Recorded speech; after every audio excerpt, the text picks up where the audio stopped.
जी, programme breaking barriers में मैं हूं आपकी होस्ट आलिया। इस वक्त मैं आपके सामने इसलिए आई हूं कि दुनिया के मीडिया पर एक ख़बर बहुत तेज़ी के साथ वायरल हो रही है और वो ख़बर है एक डील की।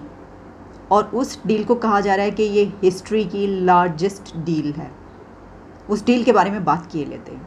वो क्या डील है?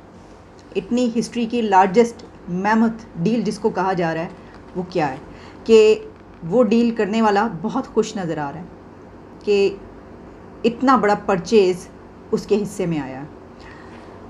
ये ख़बर रॉयटर्स से लेकर अल जज़ीरा और इंटरनेशनल मीडिया हर जगह पर पब्लिश हो रही है। कुछ इंटरनेशनल मीडिया इसको कैसे लिख रहा है पहले मैं आपको वो बताई देती हूँ। जैसे कि रॉयटर्स ने ये लिखा कि Airbus wins record 500 plane order from India's Indigo.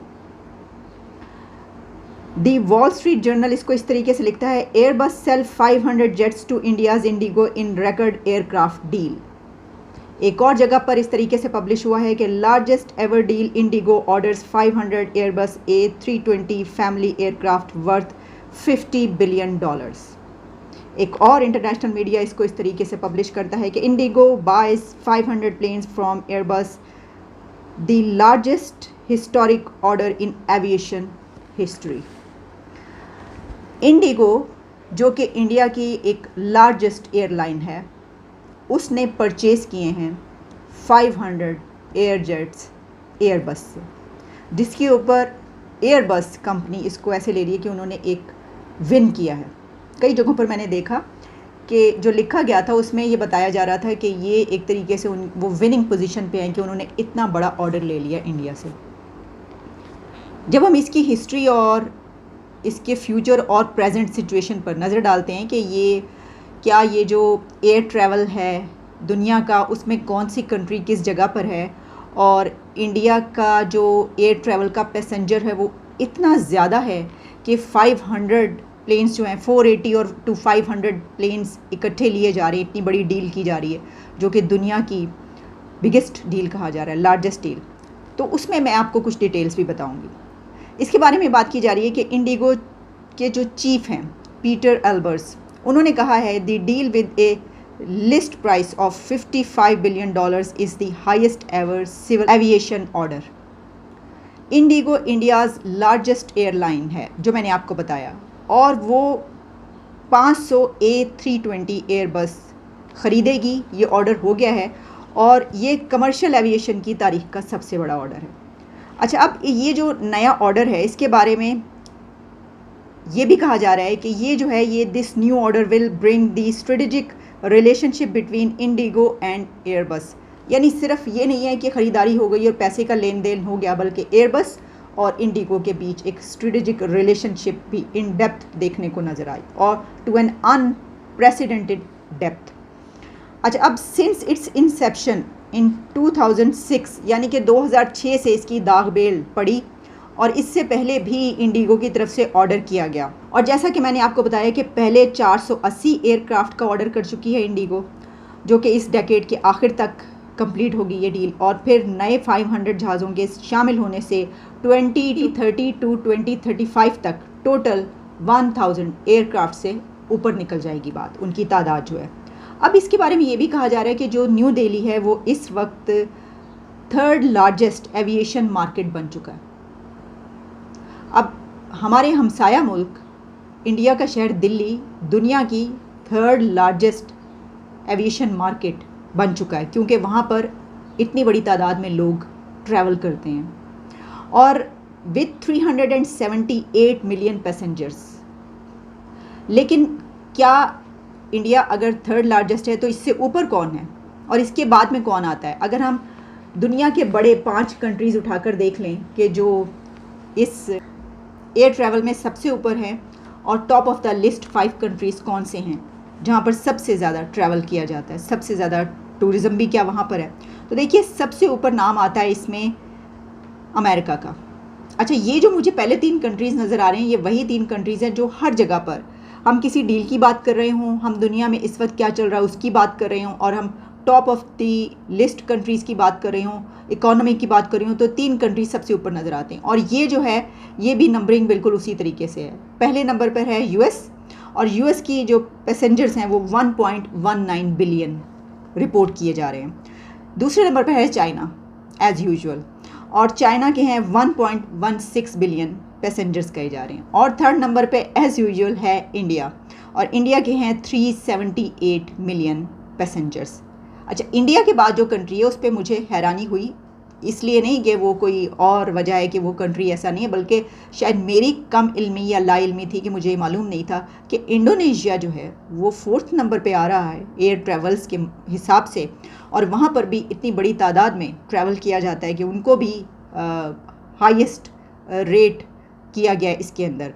Indonesia 219 million passengers के साथ 4th नंबर पर है, जबकि 5th नंबर पर जो कंट्री है वो है ब्राज़ील, और वो है 202 मिलियन पैसेंजर्स के साथ। तो इसमें इंडिया तीसरे नंबर पर है, लेकिन कहा यह जा रहा है कि इंडिया इसके बारे में इतना एम्बिशियस है कि वो 1st नंबर पर आना चाहता है, वो यूएस को रिप्लेस करना चाहता है। वो चाहता है कि वो दुनिया में पहले नंबर पर हो, कि जहाँ पर ट्रैवल करने वाले, एयर ट्रैवल करने वाले पैसेंजर्स सबसे ज़्यादा उसके पास हो। अब देखिए, जब हम एयर ट्रैवल की बात करते हैं ना, तो इसमें जो मैंने कहा था कि गैस में टूरिज़म भी शामिल है। देखिए, जिस कंट्री में सबसे ज़्यादा लोग ट्रैवल कर रहे हैं, ऑब्वियसली वहाँ का टूरिज़म है, तो वो भी उसका एक बड़ा अमल दखल होता है। अब वैसे तो अगर आप सोचें तो ये मैं सोच रही थी कि इसको तो यूरोपियन कंट्रीज़ को होना चाहिए इसमें, क्योंकि सबसे ज़्यादा टूरिज़म हमारे ख्याल के मुताबिक तो यूरोप में ही जाता है। लेकिन देखें, वो जो मैंने आपको फैक्ट्स एंड फिगर्स बताए हैं वो इस तरीके से हैं कि यूएस में सबसे ज़्यादा पैसेंजर्स कहे जाते हैं एयर ट्रैवल करने वालों के, यानी आने जाने के लिए, और दूसरे नंबर पे चाइना और तीसरे नंबर पे इंडिया। तो यूरोप को कहा जाता है और देखा भी ऐसे जाता है कि स्विट्ज़रलैंड, देखें वहाँ पे तो पूरी दुनिया जाना चाहती है, लेकिन आपको शायद ये नहीं मालूम कि Switzerland one of the most expensive place है इस वक्त दुनिया की। तो जब हम ये बात करते हैं ना कि वहाँ के ट्रैवलर्स वो क्यों नहीं पहले नंबर पे, तो वो इस वजह से कि जो ट्रैवल करने वाला होता है उसको बहुत सारी चीज़ें चाहिए होती हैं ना, और फिर कल्चर भी चाहिए होता है। वहाँ का कल्चर ऐसा जो है वो पूरे यूरोप का है। आप यूरोप के किसी कंट्री में चले जाएं, एक से निकल कर दूसरे में चले जाते हैं, वहाँ पे तो कोई मसला ही नहीं, वीज़ा ही नहीं चाहिए, सिर्फ बाकी सब जगहों पे हो आते हैं। लेकिन जो ये कंट्रीज़ हैं जैसे कि इंडिया है और चाइना है, इनका तो अपना एक कल्चर है ना ख़ास, एशियन कल्चर जो है, जो सेंचुरी से चला आ रहा है और बहुत टिपिकल है।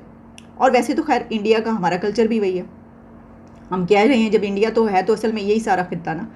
तो इसमें अब ये देखिए कि ये भी एक बात कही गई है कि जो एयरबस कंपनी की अगर हम बात कर लें कि एयरबस कंपनी कहाँ की है, किसकी है, तो इसके बारे में ये बताया जाता है कि एयरबस वैसे तो फ्रांस की कही जाती है कंपनी, यानी यूरोपियन कंपनी इसको कहा जाता है, लेकिन ट्रेड जो इसकी है और जो इसके शेयर्स फैले में, उसमें फ्रांस, जर्मनी एंड स्पेन कहे जाते हैं कि जहाँ पर ये शेयर्स हैं इसके।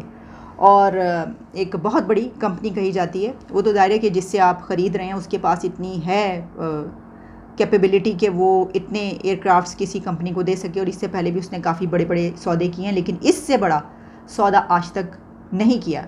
कहा यह जा रहा है उसी ने, यानी एयरबस ये कह रही है कि ये तारीख़ का सबसे बड़ा सौदा है जो उन्होंने किया है जहाज़ों का, और जिसको इंडिया करा। अब इंडिया में एक और बात इसके बारे में कही जाती है, उनकी पॉपुलेशन इतनी ज़्यादा है, और पॉपुलेशन इतनी ज़्यादा होगी तो ऑब्वियसली उनके लिए तो बहुत ज़्यादा जहाज़ चाहिए, उनके लिए ट्रेन्स भी बहुत ज़्यादा चाहिए। वहाँ पे तो बहुत सी ट्रेनें भी चलती हैं, उनके अंदर का जो सिस्टम है ट्रैवल करने का। लेकिन आप एक बात याद रखिएगा कि कोई कंट्री ज़रूरी नहीं है कि उसकी पॉपुलेशन इतनी ज़्यादा हो तो उसको इतना ही ट्रैवल्स की ज़रूरत हो या इतने जहाज़ चाहिए हों। पॉपुलेशन बहुत ज़्यादा होने के बावजूद उसी कंट्री को जहाज़ चाहिए होंगे जहाँ की इकॉनमी अच्छी होगी, जहाँ के हालात अच्छे होंगे, जहाँ पर टूरिज़म होगा, लोगों को आने और जाने में कोई मुश्किल पेश नहीं आएगी, दहशतगर्दी नहीं होगी, इस तरह की चीज़ें नहीं होंगी। क्योंकि आपकी पॉपुलेशन ज़्यादा ठीक है, वो सफ़र करती है, लेकिन बाहर से लोग तो उसी वक्त आपके मुल्क में आएंगे ना, कि जब आपके हालात अच्छे होंगे, लोग आके खुशी महसूस करेंगे, उनको कोई प्रॉब्लम नहीं होगी। अच्छा, फिर इसमें अब हम अगर इसकी बात करें कि पाकिस्तान क्या भाई, तो पाकिस्तान की क्या बात करें, यानी हम ये कहें कि हमारा जो एयर ट्रैवल है उसके बारे में क्या फैक्ट्स एंड फिगर्स हैं, तो वो तो हम ना ही उस पर बात करें तो बेहतर है।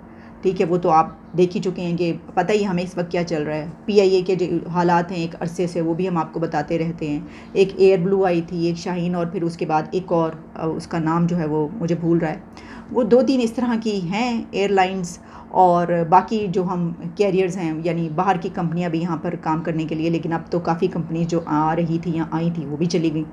तो पाकिस्तान में तो ये इसकी कोई बात की नहीं जा, और वैसे भी हमारे यहाँ पर इसकी बात करने की ज़रूरत क्या है? इसकी वजह यह है कि तू शाही है, बसेरा कर पहाड़ों की चट्टानों पर। शाहीन तो बसेरा करता पहाड़ों की चट्टानों पर, उसको किसी जहाज़ की ज़रूरत होती है। हमारे तो मुल्क का बच्चा बच्चा शाहीन है जी, हमने तो पैदा ही शाहीन की है। तो ये शाहीन जो हैं ये उड़ उड़ा के चले जाते हैं, इनको जहाज़ों की क्या ज़रूरत? अब ज़रा मुझे एयरबस जाके दिखाए, पहाड़ों की चट्टानों पर ज़रा बैठ के दिखाए। ये पहाड़ों की चट्टानों के पास से भी नहीं गुजर सकते एयरबस के जहाज़। हमारे देखें, हमारी तो नस्लों की नस्लें देखें। अल्लामा इकबाल ने जब यूँ बैठ के ख्वाब देखा था तो उस वक्त उन्होंने बहुत से ख्वाब देखे थे। अच्छा, हमारी कौम इतनी मासूम कौम है कि वो बहुत सारे लोग अभी तक ये समझते हैं कि वो जो ख्वाब उन्होंने देखा था वो सोते हुए देखा था। पाकिस्तान का ख्वाब, एक नए मुल्क का ख्वाब, वो सो रहे थे, उनको ख्वाब में नज़र आया कि एक नया मुल्क वो बना रहे हैं, और वो उठे सुबह सुबह और जिना साहब के पास चले गए। उन्होंने जाके कहा कि मैंने आज ये ख्वाब देखा है। बेशुमार ऐसे लोग हैं जो अभी तक ये सच समझते हैं और ऐसे को ऐसे ही लेते हैं कि उन्होंने सोते में ख्वाब देखा था, जबकि उन्होंने ख्यालों में ये ख्याल देखा था, ख्यालों में ये ख्वाब देखा था। ठीक है, जागते में ये ख्वाब था, ये जागने का ख्वाब था।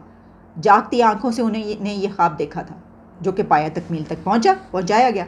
तो इकबाल का जो शाहीन है वो तो पहाड़ों की चट्टानों पर बसेरा करता है। तो हमें क्या ज़रूरत है इन जहाज़ों की, एयरबस की? हम तो बस यूँ फुर से उड़े और जाके पहाड़ों की चट्टानों पर बैठ गए। सर बात तो बस देखिए, मैं आपको बता रही हूँ, आप जितने मर्जी डील्स कर लें, हमारा मुकाबला कोई कर ही नहीं सकता, नहीं कर सकते आप हमारा मुकाबला।